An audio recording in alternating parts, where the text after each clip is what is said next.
What's going on, everybody? Well,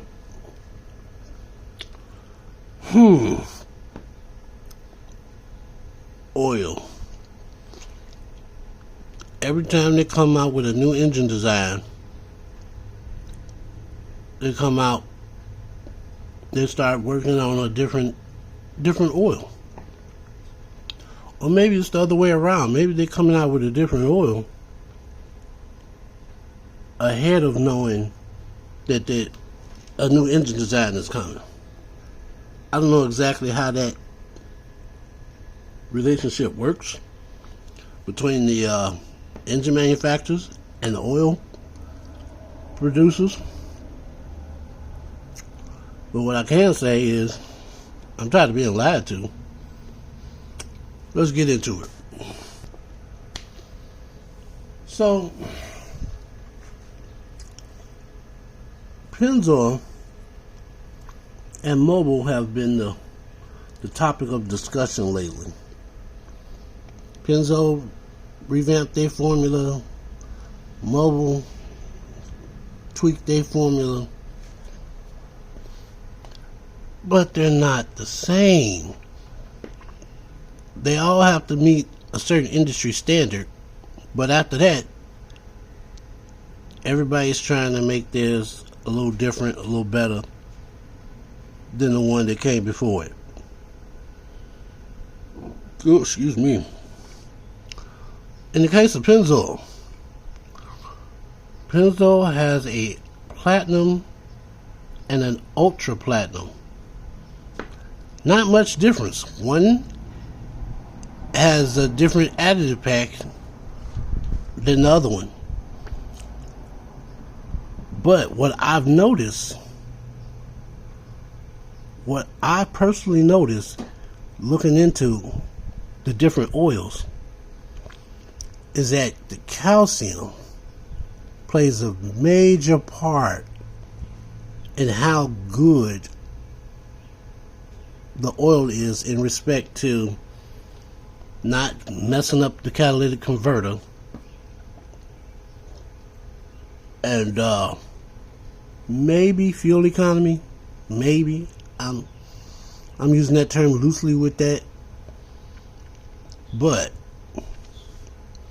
like I've heard people just straight shit on Mobil because they used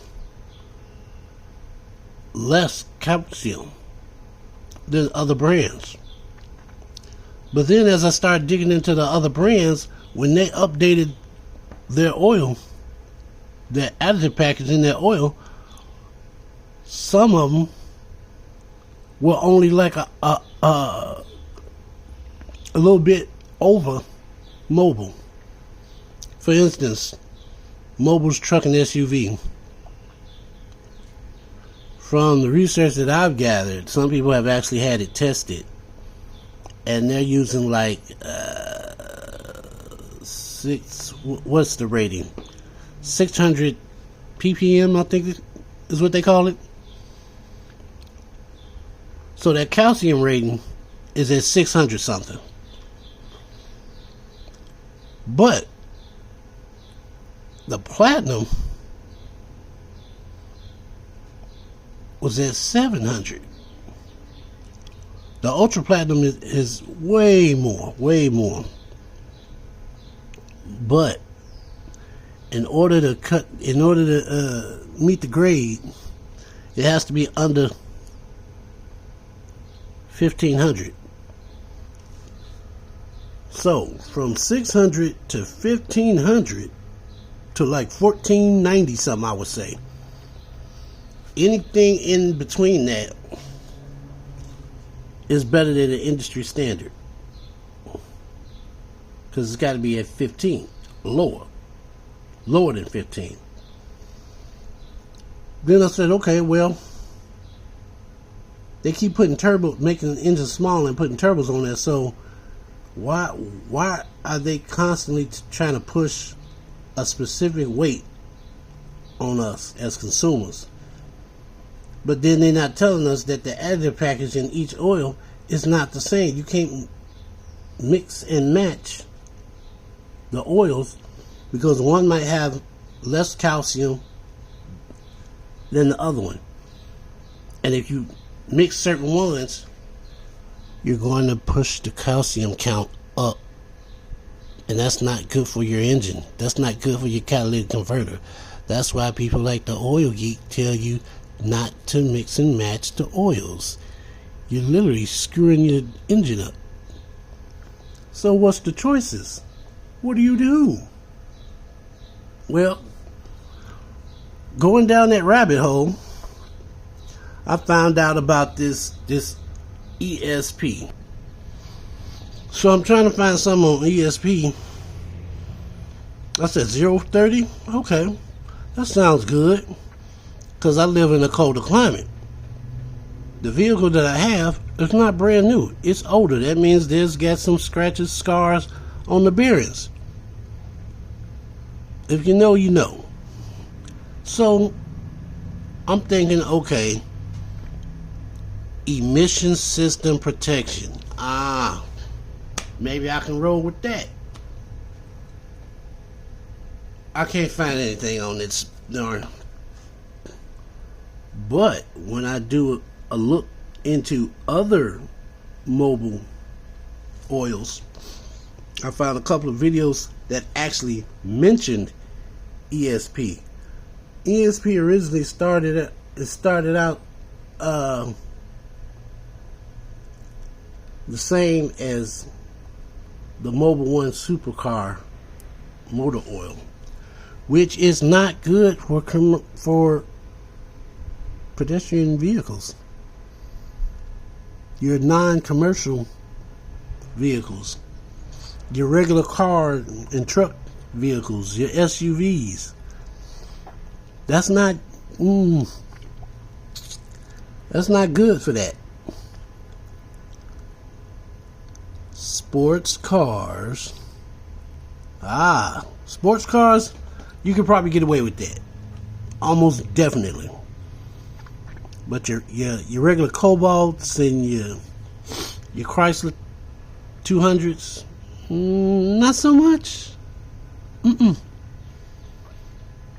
Now, they also said in one of those same videos that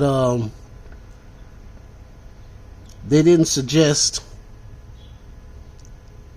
the full synthetic 040 for GDI vehicles. Into the results.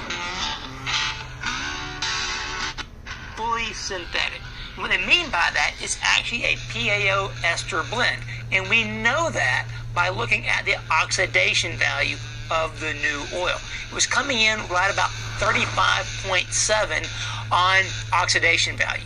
A normal oil that's not fully synthetic, not a PAO ester blend, will be less than that. Typically going to be in the 8 to 12 range, brand new. This being 35 tells us it's a PAO ester blend, and because it's a 0W40, the viscosity is coming in right at 12.9 centistokes at 100 degrees C. Now this is really important because it's barely over the threshold. 12.6 and higher is essentially a 40 grade. So the 12.5 is the cutoff line between a 30 and a 40.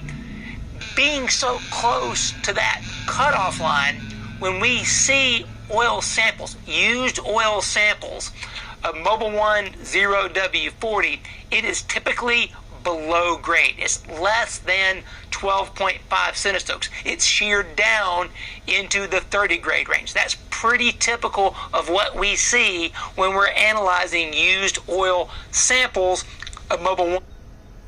So, I say that because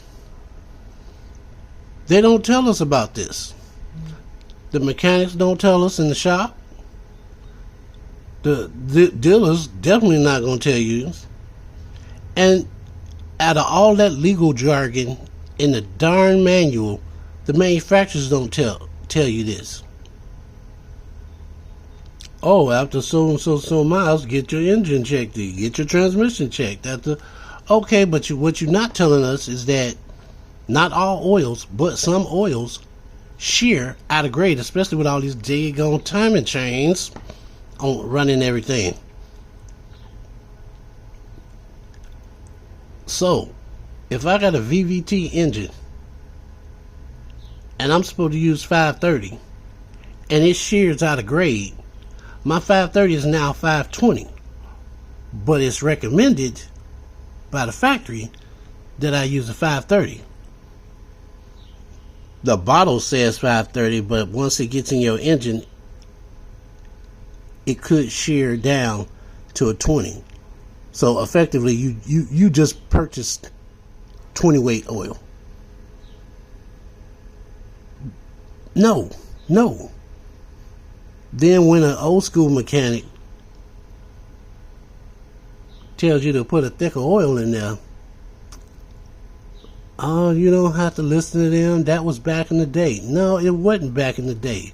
This video was filmed recently in the last few years. So it wasn't no back in the day. You heard what the man said.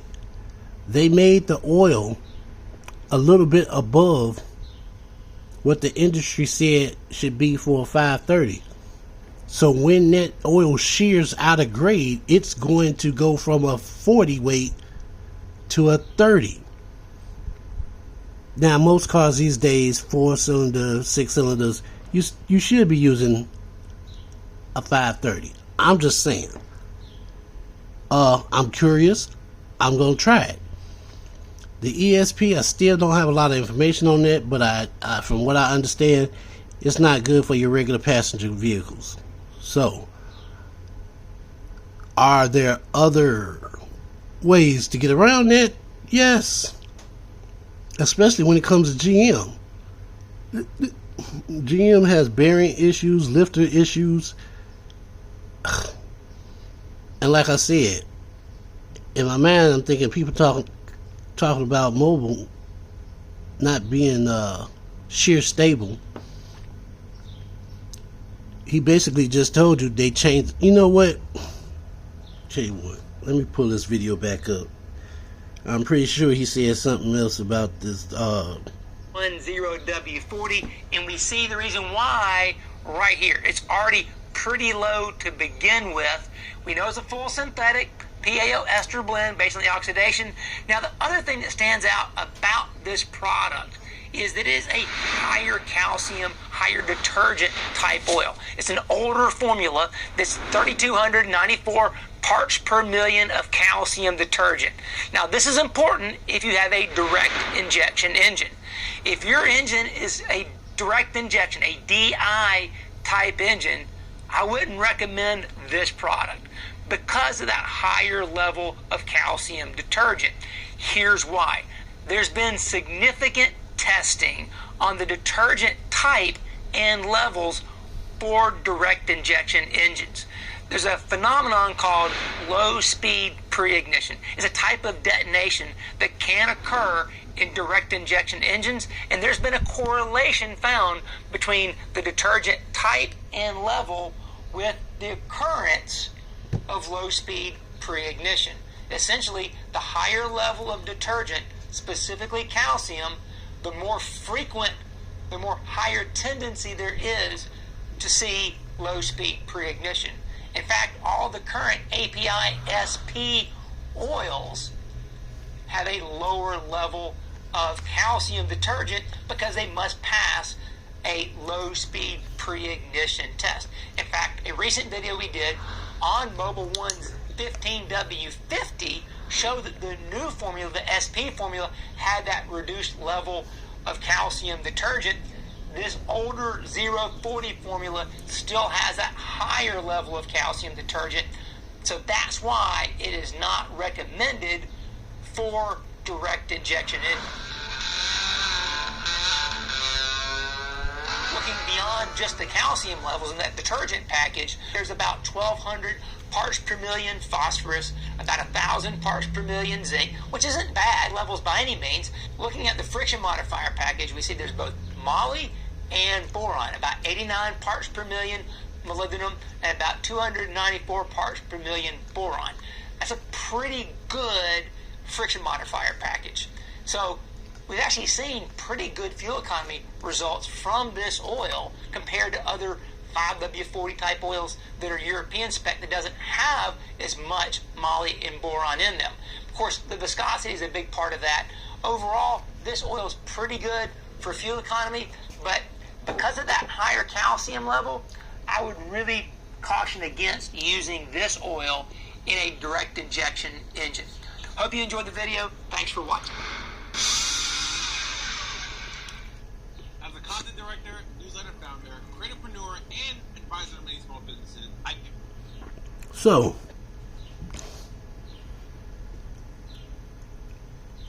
he's saying that the Mobil 1040 on the direct injection engines, turbocharged engines that they make now, he wouldn't suggest it because of the higher calcium. Older engines, your 2012s, your 2004s, they ran off of a higher calcium all day long. But here's the thing. A lot of your oils, because of EPA restrictions, they've changed their formulas. So I'm trying to find a video more up to date. I mean, that one was pretty new, but it wasn't like new. And I follow the Oil Geek. So whenever I get a chance, I see one of his videos come across my feed.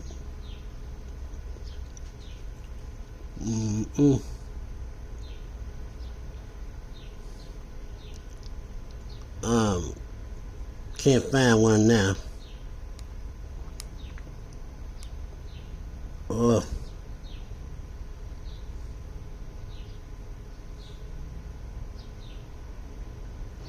Is that the one I just... Pennzoil versus Mobil 1.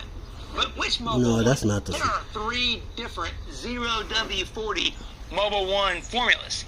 Hi, I'm Lake, the Motor Oil Geek. Let's put them all to the test and see what we find out.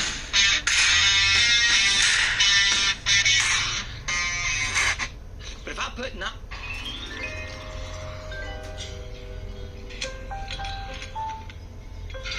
it takes 9 quarts of oil. But if I put 9 quarts of oil in there today, it'll be way overfilled because you can't get all the oil out. So this is progressive wear because antioxidants will have that reddish color change as they age. So that's something to kind of keep an eye on because I know the previous oil had that in there. So I'm not really sure how much of that reddish color was residual oil from the previous oil. We had 2 oils before. Now you'll notice that we had 2 samples each of the DI-30 from Driven and the GP1. And that goes back to the previous video we did with Valvoline. We talked about the double flush. Without a double flush, you can't really know what you're looking at because there's going to be residual left over from the previous oil. So you got to have that double flush to get all the old oil removed, allow the current oil to fully establish itself so you can actually judge the results. If you just change from one brand to the other and don't do a double flush in between, you can get misleading results. We show that in the Valvoline video, and we actually show you that here a little bit as well. Because look at that very first far right column over there with the GP1, and you're going to, that 30 chemistry is a little more similar to the GP1 chemistry, but there's still a little bit of difference there, so you don't know what you have until you give it a little bit of time. We still see that, hey, that first fill with the Pennzoil Ultra Platinum, pretty good. It's right there. In fact, that wear rate dropped a little bit. In fact, the Pennzoil Ultra Platinum did an even better job than the Driven GP1, which the GP1 in a flat tappet engine has provided the very best wear protection I've ever seen doing flat tappet wear tests. But as we mentioned in the video about zinc, different metallurgies, different surface roughnesses will have a different response to that same chemistry. With this engine being that it's Suma bore, not Alusil or a normal iron bore, and it's got different coatings in it, this engine, like the DI-30 chemistry, better than the GP1 chemistry, even though in the small block Chevy flat tappet engine, those results would have been the opposite. Like to see what the 040 Pennzoil Ultra Platinum does, because it is actually slightly different chemically than the Pennzoil Ultra Platinum 5W30. And as we mentioned earlier in the video, we want to look at how this Pennzoil Ultra Platinum 0W40, how it compares to the Mobil 1 supercar oil and this new formula of the Mobil 1 European car formula that's actually now API-SP. The old one was API-SN. We did a video about that before, saying, hey, don't use this stuff in a direct injection engine because it had way too much calcium. That's changed now with the API-SP rating, and we can see that clearly right here with these results. So, I was trying to remember my notes, but that wasn't part of it, and it should have been. As I said earlier in the video, the manufacturers don't tell us the whole story. They just tell us what they want us to know so they can sell the vehicle. Oh, it's good on fuel economy and this is alright. It may be that in the beginning, but after time, cars depreciate. This is a known fact. Dealers know this too. So the fact that they're saying, oh, this car is so great, if you know that car is not brand new, why are you trying to sell it as if it were brand new? The engine is worn. All engines wear, so that's not a biggie. But as far as the maintenance on that vehicle, the maintenance on that engine, yeah. After so many miles, you're going to have to go to a thicker oil. I'm just saying. And in the case of the 040, he clearly said, I just played 2 clips, and you heard one clip, he said, don't use the 040 because it's got too much calcium. Then they went back and they redid it some years later, and now the other video is saying it's okay to use the 040, even if it's a direct injection. Why? Because they lowered the calcium. But that wasn't the first time Mobil 1 lowered the calcium in one of their oils. But a lot of people got online and said, oh, this ain't a good oil. Don't have a lot of calcium in it. It don't have a lot of this in it. That's because they were trying to get ahead of the curve, in my opinion. They knew what the government was going to do, so they just went ahead and did it themselves. Ain't nothing wrong with that. But I'm going to progressively work my way to the 040. I've noticed some knocking, some ticking. Like today and yesterday, it wasn't so bad because it's been like 90 degrees outside. So I'm thinking something changed. What changed in the engine that it's not knocking as loud? Because it's still knocking, but it's not as loud. So I gotta check that out. But in the meantime, look, use whatever you want to, but just know that after a certain age, after so many miles, that engine needs a little more protection to keep going down the road. And if it's shearing, which we don't know when it decides to shear, but if it's shearing, mechanical shearing of the oil is going to make that oil a lot thinner. So if you're supposed to be using a 530 and your vehicle is over 5 years old, use a 40. That's just my suggestion. You don't have to take my advice.